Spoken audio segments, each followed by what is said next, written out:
All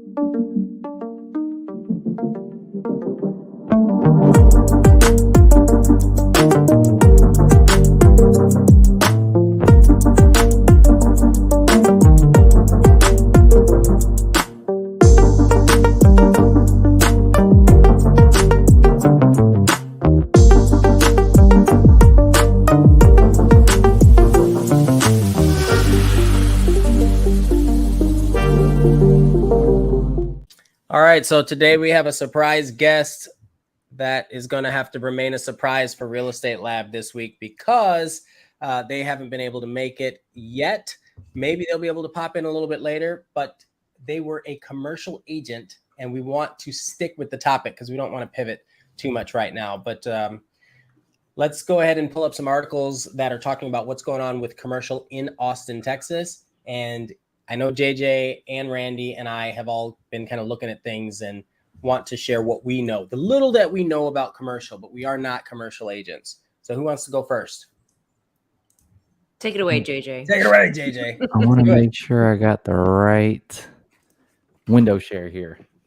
And for those of you that do or don't know, commercial is a very different beast from residential for a number of reasons, but it can kind of play into residential. So I'm going to give you an example. Whenever some company, like let's say Tesla, announces that they're going to place a facility, it impacts all of the local real estate around it. Good or bad is not what we're talking about. We just know that there is an impact. And so that's something to consider anytime you hear about a new commercial project. Investors oftentimes get really excited when they know that there's something that's being built near their current investment. I think that's huge. So, Mark, I have a question. Does Ian straighten out his shoe collection before the broadcast? Yeah. Like retail commercial. Yeah, I try to. I do. I responded to him. I try to. Some of them are a little off.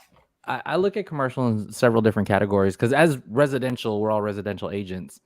We get these questions about commercial and they break down into different categories. There's retail, there's office, there's medical office. You know, if you talk about Tesla, that's like industrial factory, there's industrial warehouse. So again, we're supposed to have a commercial guest on. So just looking at the headlines regarding commercial, here's a big one. Austin's office vacancy increases sharply. Okay. And I think some of the more notable... How do you think that can impact us? I think this is a direct look. And, you know, this is another conversation that comes up. People are like, where's the best deal or what's like booming? And I always associate that with are there jobs in the area? Because wherever the money is, that's what determines a home value. That's my theory. So I would say if people are pulling out a commercial, there's work from home options. And for example, I thought that Facebook pulling out of the downtown building earlier in the year, I forget when that was exactly. Yeah. I thought that might take away from downtown a little bit. Yeah, the allure. Yeah, because there's going to be less people that think that they have to live in a high-rise condo to walk to work because there's not the Facebook jobs in that building. There might be some other jobs, but they're subleasing at the moment. Yeah, so I mean, they're still trying to fill the vacancies, but we do know that Facebook let go of a lot of people, right? Yeah, I don't know how many of that followed employment. Yes. Yeah, I don't know how much of that was in Austin, but I know their stock is strong, and I know that they still have a lot of plans for Austin. They were working on a data center in Gerald, from what I remember. So they're still putting money into the area, but yeah, they pulled out of the downtown lease. So that was interesting. And that was interesting too, because it wasn't necessarily that a lot of jobs. I mean, there's some jobs lost, but them pulling out of that building wasn't necessarily a bunch of people getting laid off, as opposed to they were going to put in new people. There wasn't any more like new hires. That slowed down. Yeah. Oh, so like just attrition. Yeah. It wasn't like they lost a building worth of employees. They just never filled up a building worth of employees. Well, office vacancy is kind of a nationwide or global trend at this time, right? Because Yes. it's the work from home thing, and they're struggling to get people to agree to come back to not working from home. It's this post-pandemic reality that I don't think anybody quite knows how the story is going to finish. And so there's this interesting question of, are downtowns about to be filled with ghost towers? Is that the direction that we're going? And then you pull out of the headlines and talk to actual people, friends, family, people that are in these jobs, and they all have similar stories of their bosses starting to lay down some groundwork of, you must come into the office half the amount of time, or X amount of days. And so they're attempting to make that push, but I have yet to hear the push for full time, except for Musk having a very strong opinion about that, of doing full time. But otherwise, it's mostly trying to get some part time, signups of, you need to come back, and I think put butts in seats to help pay all of the commercial mortgage backed securities out there that are about to default, because they have, from what I'm reading, like balloon payments coming up, and all these things are going to be handed back to the bank because nobody knows what to do with these giant towers that they're not filling up anymore because the world is just a little bit different. It's a pretty interesting discussion. Yeah. I like hearing that they're trying to come up with alternative methods, right? Like, I've seen so many what used to be a Taco Bell and now is a church type situations. Yeah. Right? And I think that's somewhat healthy, but I don't know that I want it to get to where Houston is. Houston, no zoning laws, build whatever you want. I don't care if there's a chemical factory and a cemetery and your house in between, sandwiched in between. Right? Yeah. So I do think that they are, from what I understand, a lot of the suburbs are focusing on relaxing their zoning laws. And I'm curious how that's going to impact us as well. So, and that's just to encourage density, you think? I mean, I know that that's going on in like my own backyard. It's to encourage density, but that's not only what ends up happening. Right. Curious. When y'all have your clients, your residential clients, are they kind of here because they got to work remotely, or oh gosh, yeah. Like, how does that decision now, or do they have to do something else because now they have to go back to an office? What are you hearing out there with your clients? I have a big mix. I'm working remotely for sure, and then so they've chosen Austin for personal reasons. But the other half is that they've picked up a job here locally in Austin and are relocating for it. So I feel like the current trends of employment are working for Austin in both ways, whether it's you're able to work remote, so pick where you want to go, and Austin is a popular place for people to pick, or the pretty bustling job economy that we do have, and so people are coming into town to pick up their new positions. Yeah, I think I'm seeing similar, where you have people that came here because of costs or politics, or both, right? Like, they're not mutually exclusive necessarily, but to be able to make a change. And like I say, they always move for love or money. And in most cases, it's money and or family. And so you have these people that came here. I think a lot of people who have come here, and if they end up in a situation where their job has shifted already, I feel like they already would have vacated back. Right? Like, I don't know that someone's going to come here and just sit here for a year and squat hoping to get lucky. Right? But if they're here, then they're going to stay. And that's just that would be my interpretation, or based on what I've heard. I haven't heard too many people that haven't taken the action. Like, once they're here, they're committed to being here, but there are a handful that decide to leave. But yeah, I think it's always been like that. I think it's just I've seen a little bit more in the headlines because of the whole work from home situation. Yeah, I agree with Randy. I've seen the people come here, and we're just also seeing, like, let's say 2020, 2021, 2022, the work remote thing first. So all these people are purchasing because they can work remotely. Now, what's everyone else doing? They have to readjust. Oh, now I have to purchase because I found a house or a job in Austin. I found an office. I'm going to move around here. So I think some of the stuff is still floating around. And I've also experienced, someone had to go back to, I had a lease listing. They leased out the house they purchased in Pflugerville because they went back to the Facebook office in Cali, Yep. a little bit of that. So that's actually a really good point for anybody.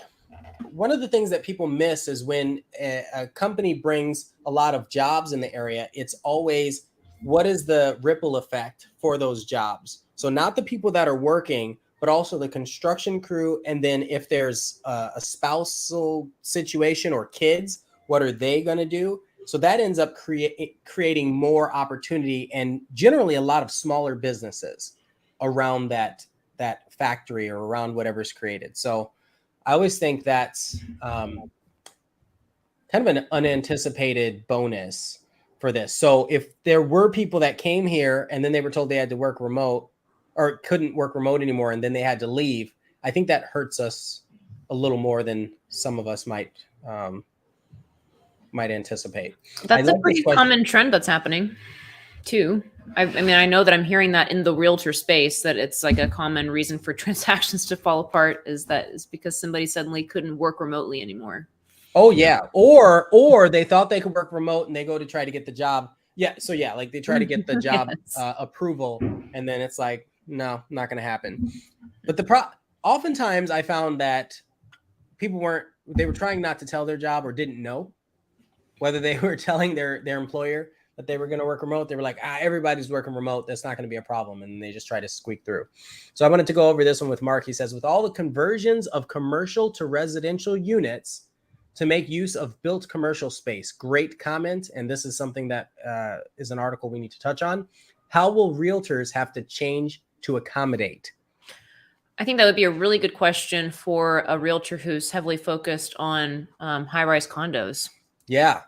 JJ, so that used to be your bread and butter, yeah? Yeah, you got anything for us, JJ? I would assume, because if you watch the markets downtown, I think the high-rise scene is like new construction. They did remodel like certain office buildings or like old hotels into condominiums. I'm sure there are offers being made for projects like that. But I also know, the market is a little hesitant on financing, X, Y, and Z.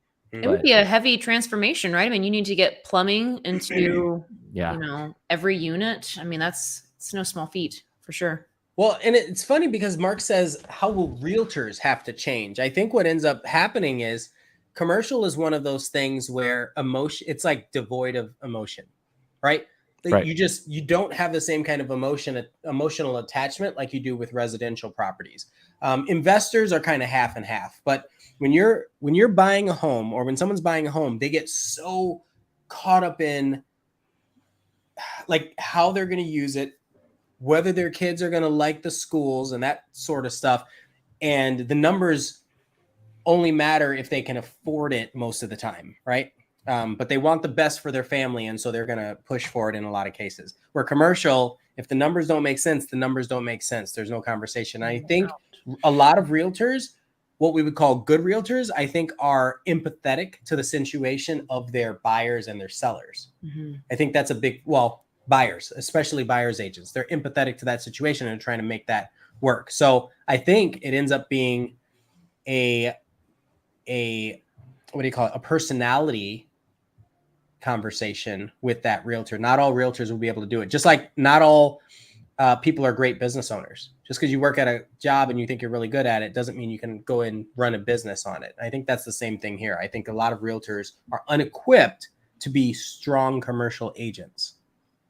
Yeah, I'd imagine that the commercial shark-like agents are probably on top of an office building that looks like it's hurting. Actually, speaking of, I went to an art gallery yesterday. That was a converted office building. Oh, that's cool. Where? What part of town? So this is the setup. Bercy Chen Studio, which is a awesome architectural firm. You can look them up. But the developer purchased it thinking that they could lease it out, just like it used to be, like an insurance offices and stuff like that. But they took a turn with it and decided to specifically target the art industry, whether it's like digital art or painters, yeah. yoga studios. So they had an open house last Saturday. They're going to continue to have open houses. So the project's called Good Dad Studios. Good Dad. Good Dad Studios. It's just like an exit. It's around like Woodward, kind of like Riverside I-35. Yep. Just right off the highway.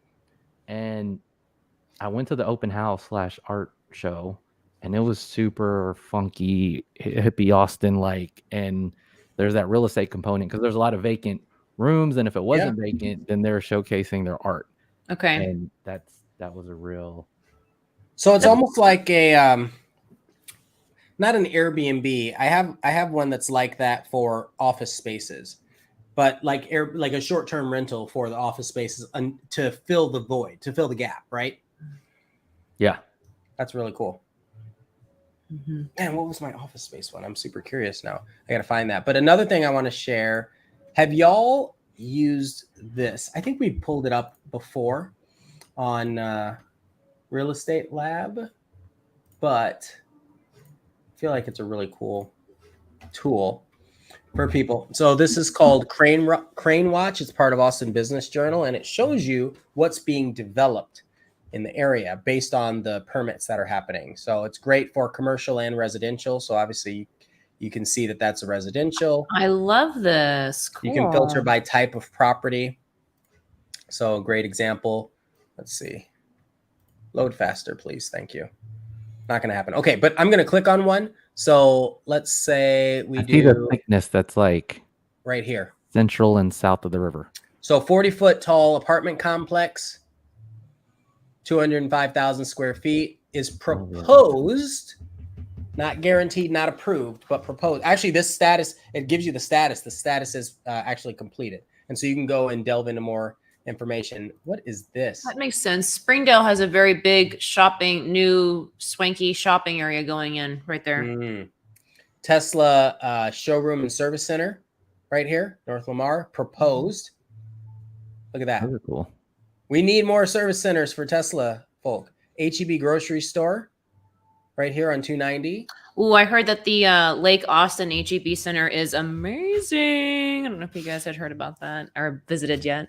No, I haven't been there. Yeah, it took the place of a Randall's that was there for many, many years. And it's got, it has the barbecue restaurant or the bar set up inside of the grocery store now. HEB's doing their thing. This By is the way, that if you're out of concert, state, the concert HEB venue we were talking about, the amphitheater. Mm-hmm. Yeah, some people from out of state don't know HEBs are like awesome grocery store. In the best grocery store experience. Yeah, it's awesome. Spring of 2025. Pam says that's cool. I think she's talking about this map that shows the development. Thank you. The map is really cool. I didn't know about this. And so, like, we can see that it's a proposed project for 2025.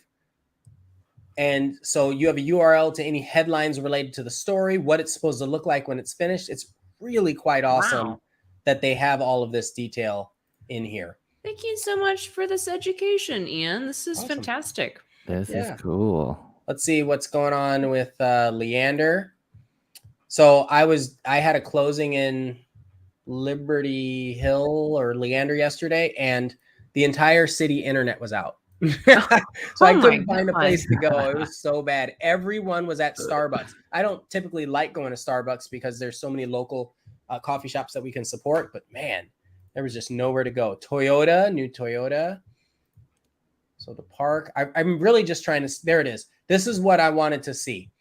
Still proposed, the man-made lagoon for Leander Springs. It's gonna be awesome. Still 1,600 units, but it's still proposed. They're still trying to figure it out. Come on, Leander, let it in. Yeah. But it was further along. And this is where it gets really exciting. So Leander Springs is going to show up in this area. There's already a lake, so they're just going to fill that in. Think about these houses, right? Think about the impact it's going to have on the neighborhoods around here. Yeah, pretty incredible. It's going to be incredible. So, and then where's our north line? Come on, did I go too far?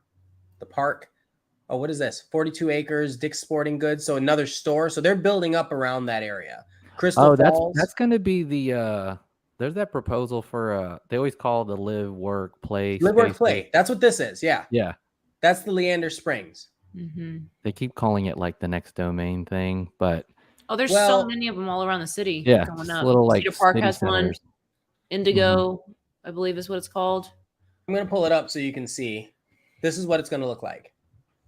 Yeah, that's going to be sweet. But I think you're right. They've been talking about it for several years now. I would almost be pretty irritated as a neighbor of like, come on, I'm waiting for you to boost my a neighbor or an value. investor, because there were a lot of people that, so whenever I'm working with my investors, I try to target corridor areas or live, work, play style amenities, because people don't want to have to go far for anything. They're people just don't want to go. And so when that happens, I look at this and I'm like, this could be heaven, right? Like if you could work here or work remote and live near here, oh, it's fantastic. It's like it's basically Hawaii in Texas. And so what's cool is that they'll have condos that you can purchase. They'll have apartments, hotels, and then work offices and shopping centers all in the same area. So those condos, that's really what most people are going to be interested in if they're talking about an investor from an investor capacity. Either the ones that are directly here or the stuff really close nearby. Now, there's a similar neighborhood in Houston already. Oh, really? Yeah. So let's see. Houston.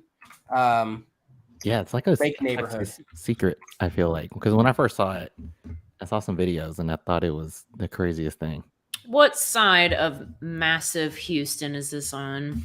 That's a good question. I think it's this one.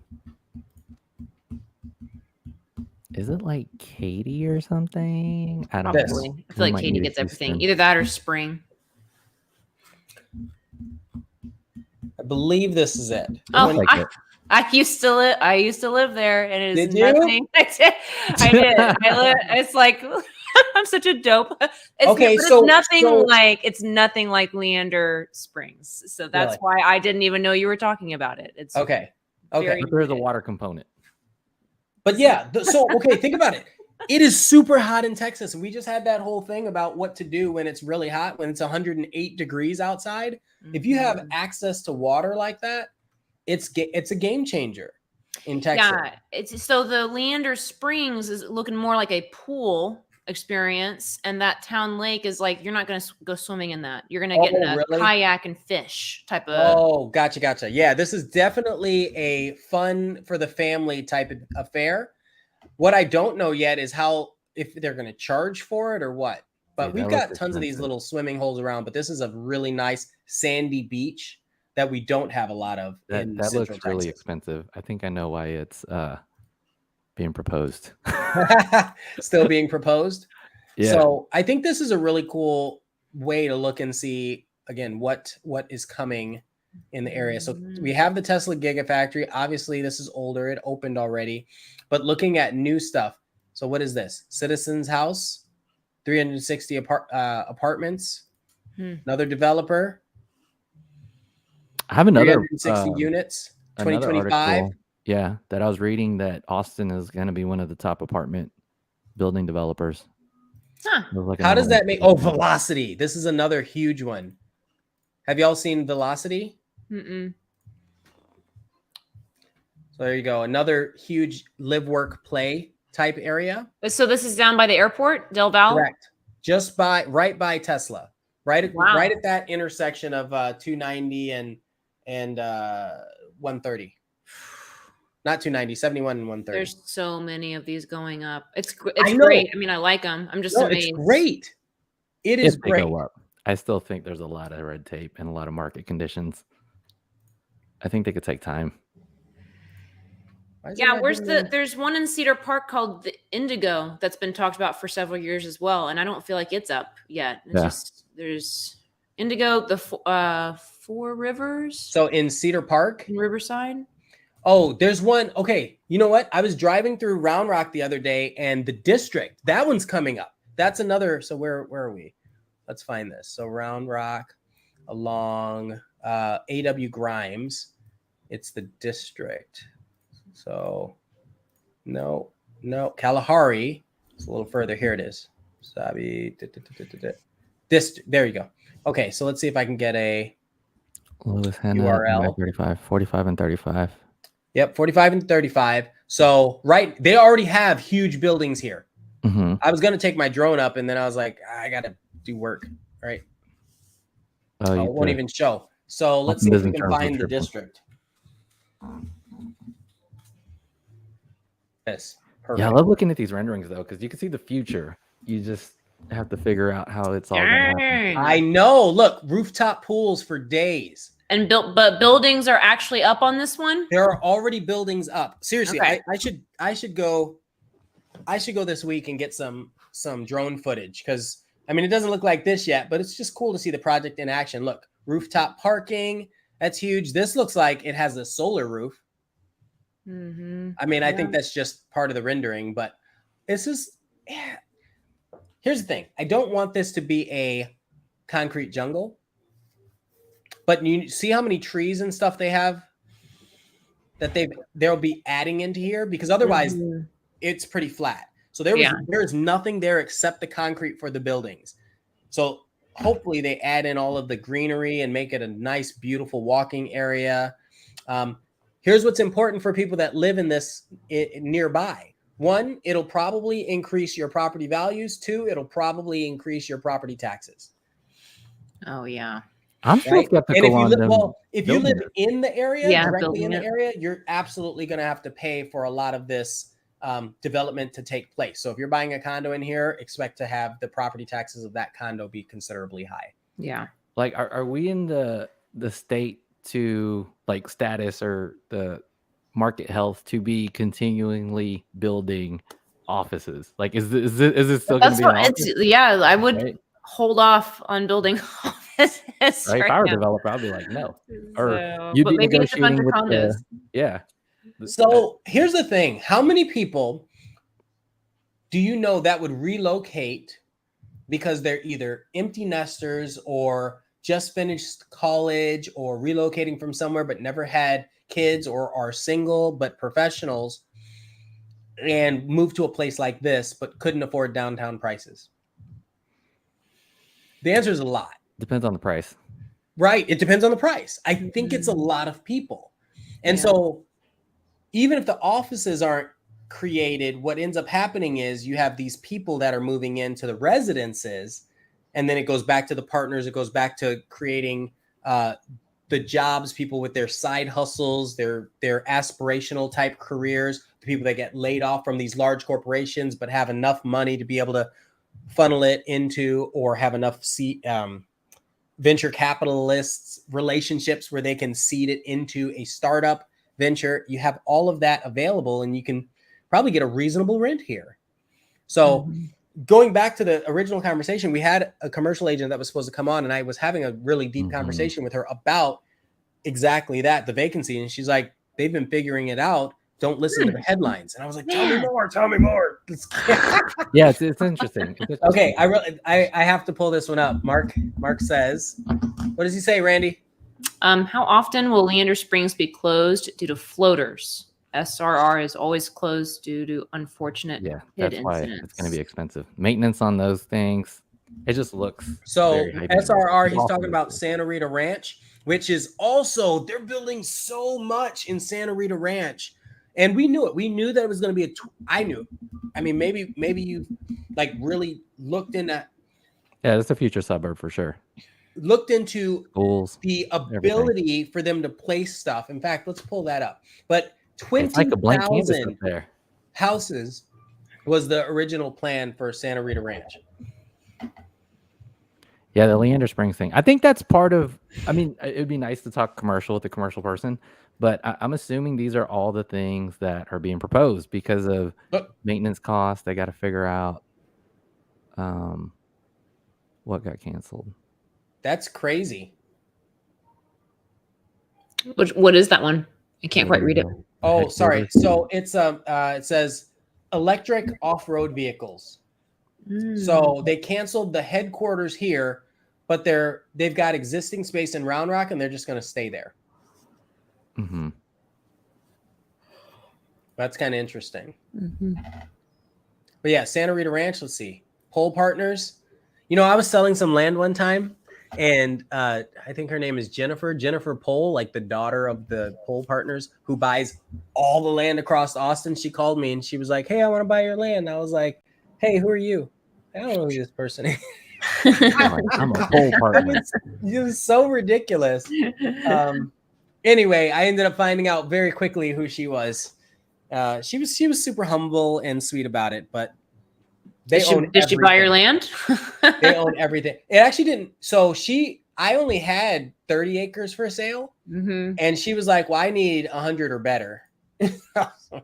So she asked me if I could go and knock on the neighbor's door and ask them if they're willing to sell it, and they did not want to sell it. It's one of those places that you don't go unless you're ready, unless you're wearing, bulletproof vest, cattle ranch. I'm not doing it. Not doing it. Yeah, because part of, from my understanding, again, I just do. Oh, I call it end product residential. But if she was to purchase 100 acres, she may also have to be looking for investors. Maybe like, I also need a $10 million investment into this project. And I think that's what, they have the proposal, it's all out there, but I think there's layers of moving parts for all these things to happen. So it's always good to see, the potential future of these areas, especially when you're looking as a residential buyer, what's going to happen.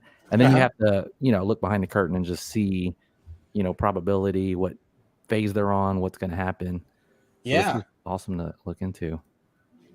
Climbing center. Well, like this is an interesting thing. So rock climbing is a really big sport right now. And like my buddy in his ninja gym, everybody, when they're not doing that, they're rock climbing. And we've got a bunch of these all over Austin. And so this is in Round Rock. What's interesting about it though, is that it says late 2021 or early 2022. And from my calculations, from my calculations. Ouch. Well, hey, what's with the I was curious about like studios. Say it again. Like this Bastrop Hollywood Studios. Oh yeah. Let's look at it. Let's see what we've got. So this is 71. Let's see. Mirador, 2,500 single family lots. It's good to know. Wow. Let's reach out to the developer over here, Mr. Hines million. or Mrs. Hines. Colorado Bend, Capsum. I don't know those. Oh, the airport's expansion. We know about that. Interesting. 9 gates. Is that the That's our background picture. They kind of have it already done, and I get shuttled over there last minute for Southwest flights. I hate really that hope section. not. Okay. No. Wait, it says completed. That is the south terminal. No. South terminal. Yes. Now we know to double check. Are we in the south terminal? Yeah. If you're ever flying into or out of Austin, what was it? Frontier. Yeah, it's one of the budget ones. Yeah. You're right. It's not, or isn't it Southwest sometimes too? I don't think it's Southwest, but either way, don't do it. If you're trying to save money, you're gonna spend time. It's just gonna happen. At Austin Airport. Yeah, I'm talking about the airport. So Velocity, we talked about that. What are we looking for? ATX 130. There's like studios in Bastrop. I've seen. Oh. Further. Well, what's the deal with this Hollywood thing? We really do need to bring these. If you know a commercial agent, or here it is, Film Production Hub, August 2023, first phase could open. Wow, look at that! Cool. Goodness. 40 mil. That's less than 100 mil. So what I'm not seeing here is Boring Company. I see this is new. SpaceX Project Echo, June. That already passed. 43 mil. Right. So this is something we'll have to look into. The SpaceX one, Boring Company should be like right here. And then we've got the movie studio. So whenever I talk to my investors about growth corridor, you've got all of this. So everything Tesla and the airport and all that. And if you ever want to go to Houston, don't know why, but if you ever want to go to Houston, this is one of those roads that's going to lead you there. Right. And so if you ever want to go to the water, we're supposed to do North Padre Island. Where the heck is that? this weekend, but it doesn't make sense because it's super hot. But anyway, it's probably right along here. South Padre, Galveston, yeah. FBI. Interesting. And obviously it ends out here because we're Austin. This is Austin's Business Journal. I don't know how many other places do this, how many other cities do this, but I wish that all of them did. Like I can't go into. Well, I mean, I can't go. It's the Business Journal doing it, so I can't go into Round Rock and expect the Round Rock city government to show me this. They have a spreadsheet. They don't have the maps, from what I understand. Same with Taylor. Same with Dripping. They have spreadsheets or lists of it. It's not as accessible as this. Nothing I've seen is man. That San Antonio corridor has a good line of. It is. So we just put in a hot tub, and the hot tub company, they're like, we're building a place right here because there's so much growth. It's unbelievable in San Marcos right now. Huh, that's interesting. But you got to think about, one, it's a growth corridor to San Antonio.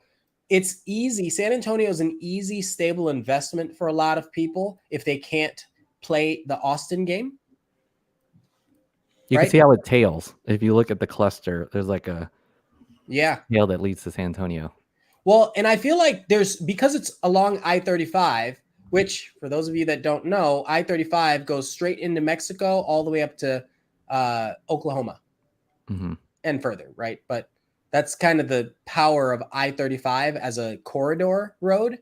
And so buying property along here, if it's for investment and if it's for stable investment purposes, it's a pretty solid option. That's a good corridor, especially compared to North Austin, because North. No. Don't say that. North is going to be just as strong, if not stronger. Well, I would say, especially now with the whole Disneyland thing. If that's a thing, we could talk about that. No. But my point is, though, it's Austin and San Antonio versus Austin and Killeen. That's two metropolitan versus, a military town in Austin. Yeah. But Dallas is also on its way up north. I was just talking about San Marcos with a few residents. I had a listing in New Braunfels and a listing in Kyles, so I've had San Marcos people come to my open house. And it's interesting to hear that there's a lot of growth happening there, because the feedback that I was kind of getting from the residents is that it just kind of continues on of just being this forever college town, and you don't really see much. They don't feel like they see much growth or change happening there. It feels very stagnant. And then I've actually done some research into the typical for what I do into the school districts out there, and that still seems to have a lot of work left to be done as well. So it's interesting to hear a different opinion of that. You know what that reminds me of? Austin. When Austin was a college town. Right? It's the same thing. I think that's just the nature of the beast. But because Austin is nestled in between Dallas, San Antonio, and all the other 12 other major metropolitan areas, it's just poised to continue its growth if Texas continues to grow. If Central Texas continues to grow, then Austin will benefit from it. Right? Waco, huge markets. Killeen, military. San Antonio, military. College Station's military, right? Houston, huge city. Dallas, huge city. Lubbock, nothing. Nothing. College town. But that's the other part of it. We talked about, like, what is coming out this direction? Like, why do people go out this direction when they're looking for investments and purchases? It's pretty. You've got hill country. You've got Marble Falls, the lake. But after that... Are you using the screen share? Or are you just talking about Austin? Oh, I was showing it. I'm showing it, man. You don't see it? I'm showing the whole thing. I see it in my head. Okay. Oh my gosh. Okay, so let me back out and do it again. So we've got Austin sitting here in the middle of Fort Worth, Dallas, huge. Houston, huge. San Antonio, huge. Midland, I don't know why. But Austin's just nestled in between. And as you zoom in, Waco's a very large, very high demand touristy city. And a lot of people are going to drive down to Austin from there. Killeen, as soon as everybody gets out of the military, they come down. San Antonio, when they get out of the military, they come up, they go north. If they don't buy a lot of land, right? New Braunfels, great community for It's another big touristy one. But once you start getting out here, like Blanco and all that, Marble Falls, and anything along Lake Buchanan is solid because you have water access, right? You got Inks Lake up. Where's Inks Lake? Is that this one? That's not this one. I think that's Lake one of these. Anyway, beautiful, beautiful water, beautiful scenery, one road. So, and it's probably, a lot of it's probably protected. So like this wildlife refuge for balconies, you can't go through it. I mean, they've got one road, but you can't like build, you can't develop. So to get out there is kind of a pain. So it's always going to be like this. I feel like this will always stay protected. The hill country is tough to develop on too. It's tough. That's why when people say I want to move to Lago Vista, I was like, one, you better hope you don't have to work remote. And two, you better hope you don't need to go downtown often. Yeah, that's your little corner up there. And if those two things don't matter, heck yes. Wonderful lake life, wonderful views, reasonable pricing, quick access to Cedar Park, schools, all that sort of stuff is favorable. And I know I talk about Treviso a lot, but that's like right here. This area, right here. And so you were bringing up about why is commercial choosing Austin over the other cities? Is that right? Yeah, I think so. Yeah. So originally we look at all the fact that Austin's nestled in between all of these other major cities. It's almost like you have to go through Austin to conduct business. Forbes had a pretty interesting article that was asking why so much investment focus on Austin. And the main point from the article was, of course, the giant tech companies coming down and making a little mini Silicon Valley here as a very big base and start to the frenzy, but also that Austin tends to attract the younger generations, Gen Zs fresh from college and millennial families that can't afford on the coastal towns and cities. And so this has become a hub for lots of job opportunities for people that are seeking more from their city because they're just kind of youthful in that way. And so the two of these things combined has created this kind of pool of job growth and migration and popularity. Yeah. I see that. Goes back to that and then I'm sorry, of course, then being inside of the state of Texas, having so much tax benefits for the companies to come in and plant themselves here. So, but Austin has the popularity to kind of back that up and make that big push. So we have both sides of the transaction looking at us, both companies and the employees. I'm looking to see if there's anything exciting here, but yeah, we have. I think the question, I guess I would want to know if anybody has any arguments against why Austin shouldn't grow, because that's what I haven't heard. I hear people every once in a while, they'll say their response will be Austin sucks. It's like, okay, that's very educated. What does that mean? Why does it suck? What sucks about it? And they might say, well, prices are too high. I was like, prices are high. Prices are high. I'm not gonna lie about that, but compared to other places, and they've come down a little bit. And when you're considering everywhere else that you would want to be in the United States, if you were to take and consider the opportunity, the location, you're south, so you have a more temperate, other than the heat. Oh my gosh. I mean, we're lower than Los Angeles, but we're less humid because we're inland. Easy. If you were a business to get anywhere else on the east or west coast, it's very simple because we're right in the middle. There's so many benefits to there. Multiple major hubs, Dallas, San Antonio, Houston, without having to live in Houston. You get all of that available to you. I'm just messing with you. Houston's great, Randy. By the way. It's what? I feel like Ian's. It has great right food. Here. I'm telling you, it's not awesome. It has great food, awesome. But yeah, a lot of people leave. Live here for isn't that the number one migration is from Dallas to Austin and then from Houston to Austin? I think that's the more of a migration than it is from California by far. Didn't we do this on our show recently, and we found it was from San Antonio to Austin was the biggest one? San Antonio makes a lot of sense now because Austin to San Antonio, huh? and then out-of-staters or Californians, I think, were coming in. Yeah, I think we lose a lot of people to San Antonio. Right. It was the other way around. Yeah, it's just because the it's rotation. expensive. Yeah, What's the cost of living? Yeah. That's all. It's very simple. Cost of living. The city, Austin proper, loses a lot of people to all of the suburbs around it for that same reason. And you just keep going out. If it's unaffordable, you just keep going out. Speaking of, San Antonio is working on a project right now. I'll see if I can find it, but they're talking about zero down.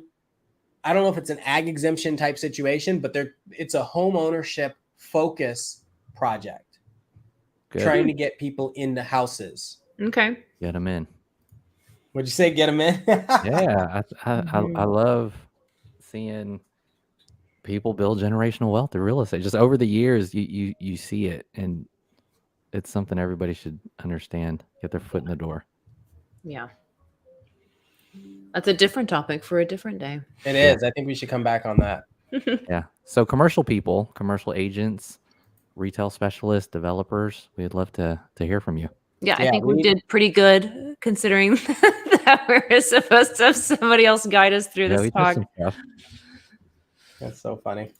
Okay, so if someone were to call you today and say, "Hey, I want to lease an office space in Austin," would you be excited to take on that conversation? I think is the question. Not necessarily you, but you and a partner. Would that be something exciting to you? No, I have somebody that I pass them off to from a close contact that does a much better job, has more knowledge than me for that. Yeah. How about you guys? Similarly, I refer out. I do piggyback on showings and stuff. I like to peek in and say, "What's going on? What are y'all looking at?" I would, yeah, I'd be interested. I mean, I love the idea of entrepreneurship. Obviously, we're realtors. Office is interesting. Like I was really excited about, and we're gonna have another show with more office chatter. But I'm interested in office space and what's happening with these buildings and if they have to get repurposed. It'd be interesting overall just to see what's going on. I look at it like I will almost always refer it out. I don't like doing those solo. Right. I don't like the idea of doing commercial solo because the responsibility, instead of it being hundreds of thousands, which is a lot of money, but you get to know the family and what their needs are, versus hundreds of millions potentially. And if one thing goes wrong, you're bankrupt. Like that doesn't even sound fun to me. That doesn't even sound like years on that deal too. Huh? You'd spend years on that deal. It's just one of those. It's been years. Yeah. So that the life cycle of commercial, it's just never been appealing. It doesn't mean I don't want to know about it. It doesn't mean I don't want to understand it, but it's never been a draw. And in real estate, you have so many opportunities to make so much of a path for yourself that commercial is just one of the many tentacles available to you. So if you're a commercial agent and you want to come on here and chat about the environment and you have some good information, not just a pitch about why you're the best, come on, let us know. So, and if anybody has any questions about commercial, we'll make sure to pass that on to our agent. And the next time we have it on, we'll publish it for everybody. So thank you so much for being here. We will see you guys real soon. Bye. Later.